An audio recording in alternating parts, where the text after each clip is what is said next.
చాణక్య నీతి ప్రకారం జీవితంలో విజయం సాధించాలంటే మీరు కొన్ని అలవాట్లను చేసుకోవాలి. అలా చేస్తే చిన్న వయసులోనే విజయం సాధిస్తారు. జీవితంలో ఎవరైనా విజయం సాధించడానికి కష్టపడతారు. కొందరికి పగలు రాత్రి కష్టపడి చాలామందికి ఆశించిన ఫలితాలు రావు. అందుకే మనసు విచారంగా మారుతుంది. అటువంటి పరిస్థితుల్లో మీరు ఆచార్య చాణక్యుడి సూత్రాలు ఆలోచనలను పాటించవచ్చు. ఆచార్య చాణక్యుడు గొప్ప పండితుడు, రాజనీతిజ్ఞుడు. ఆయన చెప్పిన మాటలను ఇప్పటికీ పాటించేవారున్నారు. వాటి ద్వారా జీవితంలో విజయం సాధించవచ్చు. చాణక్యుడి సిద్ధాంతాలు నేటికీ ప్రజలను ఆకర్షిస్తున్నాయి. చాణక్య నీతిలో జీవితానికి సంబంధించిన సమస్యలపై తన అభిప్రాయాలను రాశాడు. మీ లక్ష్యం ఎంత పెద్దదైతే అంత పెద్ద సమస్యలు మీరు ఎదుర్కొంటారని చాణక్యుడు చెప్పాడు. వీటన్నింటినీ ధైర్యంగా ఎదుర్కొనేవారే గెలవగలరు. మీరు కూడా జీవితంలో విజయం సాధించాలనుకుంటే ఆచార్య చాణక్యుడు చెప్పిన మాటలను ఖచ్చితంగా పాటించండి. తప్పుల నుంచి చాలామంది నేర్చుకోవాలి. చాణక్య నీతి ప్రకారం మీరు జీవితంలో విజయం సాధించాలంటే మీరు మీ సొంత తప్పులు, ఇతరుల తప్పుల నుండి నేర్చుకోవడానికి సిద్ధంగా ఉండాలి. ఇతరుల తప్పుల నుండి నేర్చుకోని వ్యక్తి జీవితంలో ముందుకు సాగడానికి కష్టపడతాడని చాణక్యుడు చెప్పాడు. అలాంటి వ్యక్తులు విజయ మార్గంలో అనేక వైఫల్యాలను ఎదుర్కోవాల్సి వస్తుంది. లక్ష్యం నుంచి వెనక్కి తగ్గకూడదు. కొందరు వ్యక్తులు వైఫల్యాన్ని ఎదుర్కొన్నప్పుడు వారి లక్ష్యాల నుండి వెనక్కి తగ్గుతారు.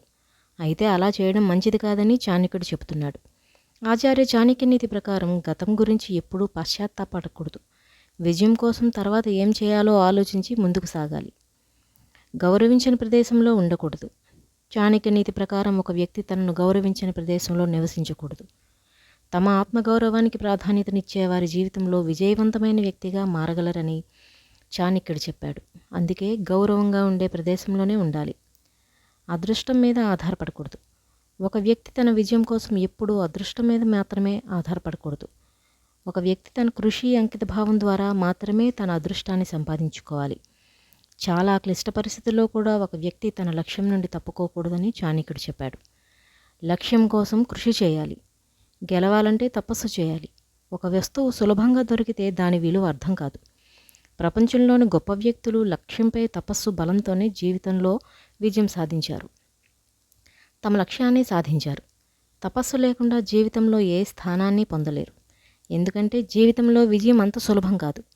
తపస్సు ద్వారా మాత్రమే జీవితంలో ఉన్నత స్థానం, సమాజంలో గౌరవం లభిస్తుందని చాణక్యుడు చెప్పాడు. క్లిష్ట పరిస్థితులను ధైర్యంగా ఎదుర్కోవడమే తపస్సుకు నిజమైన అర్థం. చాణక్య నీతి ప్రకారం ఈ సూత్రాలను పాటిస్తే జీవితంలో విజయం సాధించవచ్చు. చాణక్య నీతి ప్రకారం విజయం సాధించాలంటే ఖచ్చితంగా కష్టపడాలి. అప్పుడే జీవితంలో ముందుకు వెళ్ళగలరు. చాణక్యుడు చెప్పిన సూత్రాలు పాటిస్తే అనేక విషయాలను తెలుసుకోవచ్చు.